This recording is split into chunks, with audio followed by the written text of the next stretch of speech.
life long. Be glorified today.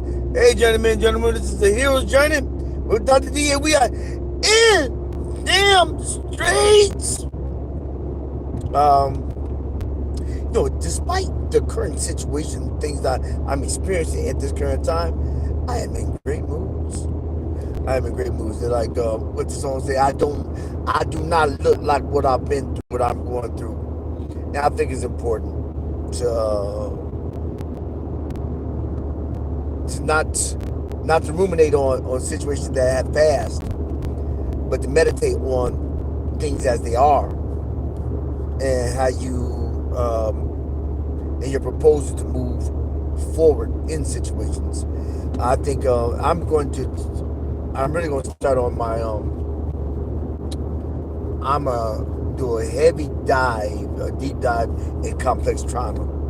Now, you all have heard about PTSD, but I don't know if anybody is familiar with complex trauma. Complex trauma is something that actually occurs in early childhood, for the most part, and it may occur any time in your life. But what happens is that your emotional state goes havoc due to the fact that your mind actually detaches from some trauma that you may experience, whether it may abuse, neglect, abandonment, whatever the case may be. So your mind may detach from the situation that happened, and it's stuck down your subconscious. So it's stuck down your subconscious. You're not consciously recalling a lot of things, but you do recall them. You recall it when you're triggered. And you may be triggered by anything. It may be a sound, it may be a voice, it may be a picture that triggers, that pulls up a memory. Now, when it pulls up the memory, what happens is that it may trigger an emotion. It may trigger anger. Now, anger gets a bad rap. All anger does is gives you a warning sign that you're veering off love, and that you need to take action upon that warning sign. As I talked about it earlier, and you have it's as if I'm driving my vehicle right now, and so I don't break down, and I don't break down, I don't explode, but car doesn't catch on fire. I have a dashboard. That's how angry is. It's a dashboard to let you know you're veering off from love. And so my car may say the engine light is on, and engine light is on, and not only is it saying the engine light is on, it's saying the engine light oil is low. Transmission is affecting. It may be telling you specifics of what's going on. Now, in the specifics of it telling you what's going on, I'm still driving. The reason why people keep driving, because you're still moving, and you have to erupt it. See, people are so accustomed to anger being the volcano eruption, but they don't pay attention to the lava. The lava is the thing that really gets you. It permeates in your system, and it destroys you from the inside out. I do a video series called Anger, the Internal Assassin, killing you from the inside out. But anger doesn't have to be the assassin, but it does take place internally. And but how do you deal? How do you project? How do you deal with the situation? What happens if people don't deal with the situation? This situation deals with them. And when the situation deals with them, it generally projects on the ones that are closest to them, unbeknownst of the individual. Oh, thank you. Unbeknownst of the individual. So a lot of times people project their own emotional state upon the person that's closest to them, because the person that's closest to them is the only person that's able to become intimate with them. In other words, into me you see. Into me you see. The only person's closest, the closest people that get to you, the intimacy, they see you. And by this seeing you, fear, fight, flight, freeze, or fall. So if they see you, there's a fear of them seeing who you really are. And so therefore your body goes, your cortisol level increases, and you go into a state of fight or fright. And you're always responding, you're reacting to that cortisol increase the level of increased cortisol, that's an increasing chemical that's increasing, that causes you to always be in a state of fight. But why are you fighting the person closest to you? Because they're closest to you. That's it. The reason you fight the person closest to you, because they are closest to you. And then and what happens that you're fighting them, but then you start finding flaws in them. And you'll say that the flaws in them is the reason why you feel the way you feel.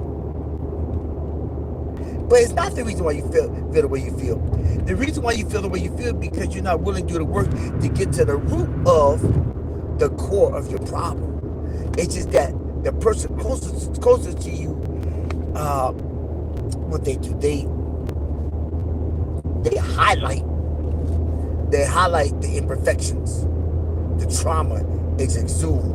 I told somebody it's like this, and it's just like they highlight, they make you more aware. They be the negative or the stuff in your internal comes up. It comes up, it surges, and you don't know what that feeling is. All you know is that person's close to you, and they don't wear their clothes right, or they talk too loud, or they're not the person that you dreamed about. So therefore, you start doing a comparing game, and you compare that person to somebody else, and you say, if I woulda, coulda, if I got the other person, then I wouldn't feel this way. If he got this type of job, then, or she got this type of job, then I wouldn't feel this way. If he or she had these body measurements, then like Joanne or John, then I wouldn't feel this way. But it really is that you're looking for external affirmation to an internal problem. An external affirmation to an internal problem. But until you get to the internal, your external will always be jacked up. Because it's going to be a comparison game. And you'll never be happy. The goalposts will always be moved because there'll always be something better. So you think. Until you realize there was nothing better. It was all in you. And you never took the time to get to the core of what's happening. Probably the reason why a lot of people don't get to the core, because it hurts too much. It hurts too much to relive the pain of the past to get to a better future. So they're stuffed the pain of the past, increase themselves with dopamine, artificial or superficial relationships, and then they get quick fixes. But when they're alone with themselves, that's when it's on. You're not really dealing with the stuff outside, but when you're alone with yourself, that's when the true trauma hit. That's when the true issues happen. The true issues happen when you have to hear the voices inside your head. And then don't let it be somebody on the outside that whispers in your ear something negative. Sometimes all you need is one person that's negative to light that flame. It's like a pot of light on a furnace. If they light the flame, a pot of light on a furnace, the flame is what you see, but the gas inside is what you don't see. But once you light that pot of light, then the furnace it heats up, and you're consumed by that furnace, because there's a pot of light on the outside that affected the inside. Hear what I said? A pilot light from a negative voice on the outside can affect the internal gas on the inside. It can burn, and not burn in a positive way. And then it's consuming. It consumes you because you allow the external to affect your internal. Why can't we all just work on our internal, so our internal can permeate and affect the external, because it takes too much work. The book says, "Greater He is in me than He's in the world." In me, not outside of me. As a man thinketh, so is he. As a man thinketh. Take inventory of your thought life, and you become better for it. And don't let the issues of outside affect you too much. Well, they're gonna affect you because we still living. They're gonna affect you, but take notice that they are affecting you, and find a coping mechanism or something to deal with it, so they don't affect you. They may affect you, but you don't want them to infect you. They may be on the outside, but you don't want the outside to get on the inside and become the become the dialogue of your conversation. Become the, when you come around, so you be like Slurp Rock. I don't know if any of you all that listen, remember the Flintstones. It's just okay to call Slurp Rock. He walk around, wowsy, wowsy, woo, woo, friend, wowsy, wowsy. That's what he say, wowsy, wowsy, woo, woo, wowsy, wowsy, wow, wow. And Slurp Rock was walking around, it'd be 85 degrees, sunny clouds.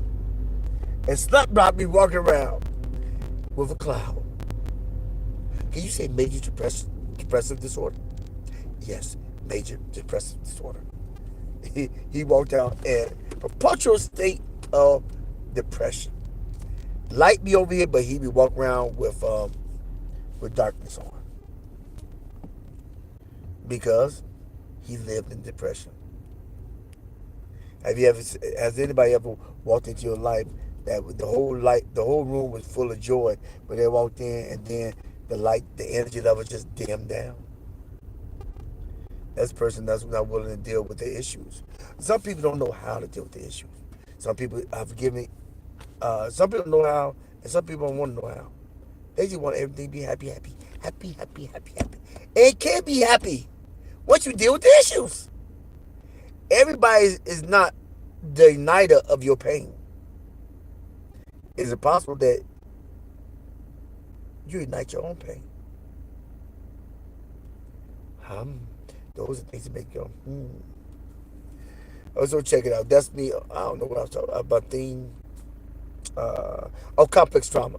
I'll probably be doing a lot of more takes on complex trauma, because I'm writing something, a digital book on forgiveness and complex trauma. I'm convinced that lack of forgiveness causes more pain than it's worth, and anger is getting bad rap, and it's been twisted.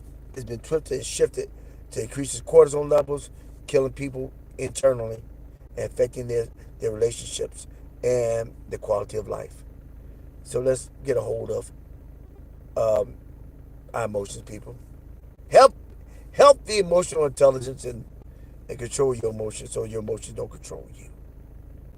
If you look for anything deeper, check me out. I'm an emotional healing coach, counselor, what have you. Check me out on the Hero's Journey, heroseek.net. No, heroseek.org. Or you can send me an email at the Hero's Journey, inc at gmail.com. Anything further I can do for you, drop me a line in the comment section, and we can see. I can give you a call, and we work on a further session, in more in-depth session. But check me out. I have a lot of content online that will help you without coming in. It's a Hero's Journey with Dr. D. I do a live I haven't did a live in like 3 weeks on Wednesday. Why? Because I'm going to do something. But it calls for time and mental energy, and you to be focused, and a lot of movement. So I'll probably be doing more. I will be doing more. Well, I will do one this Wednesday. Maybe, maybe not. But we'll see. Me this week. My hero's update of what's happened, or it's a hero's update of what's happening, or a hero's recap update and Q&A. I generally do that on Wednesday night at 9:30 p.m. I have a different location, so I'm trying to put up things so I can be better for you all, better clarity. And I have a couple of segments. I have a In Them Streets with Dr. D, which is one you listen to now. Now I do a Heroes Rants, a Heroes Update, Uh, Heroes update now. Meditation, guided meditation, and purpose in the videos as far as journey, about emotions in the videos. I got a lot of content, and also I do personal sessions. So you can just contact me, just drop a line in the comment section, and I'll respond back to you. All right, this is the Hero's Journey with Dr. D. And remember this: if you remember anything else, remember that every day you get a vertical, make it your goal in life to always move forward and never move back. Look back. Don't stay there, because life is just too short to live looking in the rearview mirror. This is the Hero's Journey with Dr. D, and we are.